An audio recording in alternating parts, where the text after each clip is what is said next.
Hey there, welcome back to another 5 on Fridays.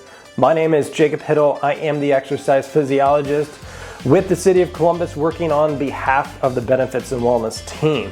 As we gear up for the cold winter months and more than likely snow, this is a really helpful video for you because I talked with an industrial hygienist and she is going to be talking about shoveling safety and also cold stress. Before we get into the interview with Lauren, it'd be a huge help if you subscribe to our YouTube channel. So not only are you informed of when we post content in the future, but also it's gonna help grow our YouTube channel so we can continue posting content like this.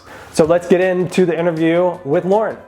Before we get into it, Lauren, if you can tell the audience a little bit about yourself and what you do for the city.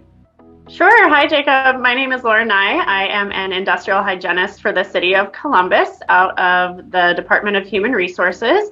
I have been here a little over 11 years, and I majorly support the Departments of Building and Zoning Services and Recreation and Parks. Great.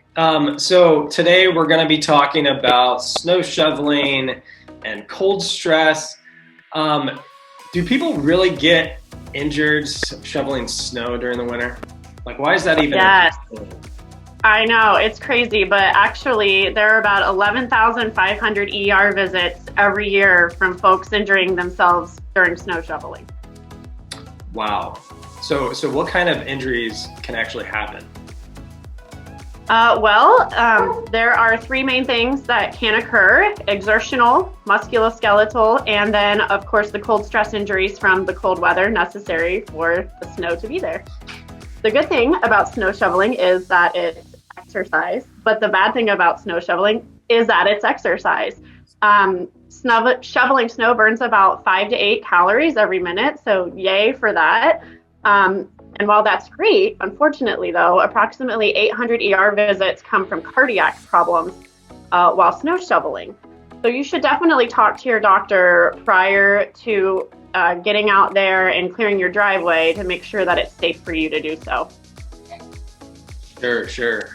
So you said musculoskeletal. So can you define what musculoskeletal is and what musculoskeletal injuries can occur from snow shoveling? Sure. Musculoskeletal essentially means your muscular skeletal system. So the injuries that can occur from slips and falls, sprains, poor ergonomic form while you're actually doing the snowing or the shoveling. There's actually even been amputations, unfortunately, reported from the misuse of snow blowers. Most of these injuries, though, can be avoided by wearing a sturdy pair of boots with good tread, keeping your feet hip width apart, and performing a few warm-up exercises to get your muscles loose and going before you even start. It also helps if you keep the shovel and the weight of the snow close to your body. That's just a generic Ergo 101 kind of thing. If you're lifting a heavy load, you want to keep it close to your body and avoid that twisting motion. Instead, turn your feet to move the direction that you want to go. Wow. Is there anything else we should be worried about when snow shoveling? Yeah, I think we need to be cognizant of the effects of the body from the cold temperatures, or in other words, what we call cold stress. The three contributing factors to the severity of cold stress are the low temperatures, the wind speed, and then the wetness. The two most common types of cold stress are hypothermia and frostbite. Hypothermia is also called the silent killer, as it takes the lives of over 1,000 people every year. Hypothermia occurs when the body's temperature drops below 95 degrees Fahrenheit. Some warning signs you want to be aware of are shivering, pain from the cold. Perhaps you might get a little numbness in the limbs, stiff muscles. You could even become confused or sleepy. And those are some signs you really want to look for. If you do think that you or someone else is experiencing hypothermia, stop the heat loss. Apply a gentle heat source if possible, a blanket, getting them into a warm shelter, a warm environment. And then we want to give some warm, sweet liquids if they are fully alert and able to eat or drink on their own. Also, keep the head and the neck covered. That really goes a long way to keeping the heat in your body. And If critical hypothermia is occurring, don't give up, provide CPR and call a squad as fast as you can. Frostbite, I think I mentioned that earlier. It's the freezing of the deepest layers of the skin. Your skin will become pale, waxy, white in color, and they also may become hard and numb. Frostbite usually affects the fingers, hands, toes, feet, ears, all these extremity outlying, far reaches of our body. The first aid that you can do if you or someone that you are with is experiencing frostbite, first you always want to move that victim to a dry, warm area and remove their wet or tight clothing from their body. And it's really important to remember not to rub those areas because that skin will unfortunately just rub right off. So we want to make sure that we're not rubbing, but you can wrap it, put some type of dry wrap on it to keep it clean and try to warm it up a little bit. And then you're always going to have to seek medical attention when it comes to frostbite as well. Yeah, wow, that's a lot of information, Lauren.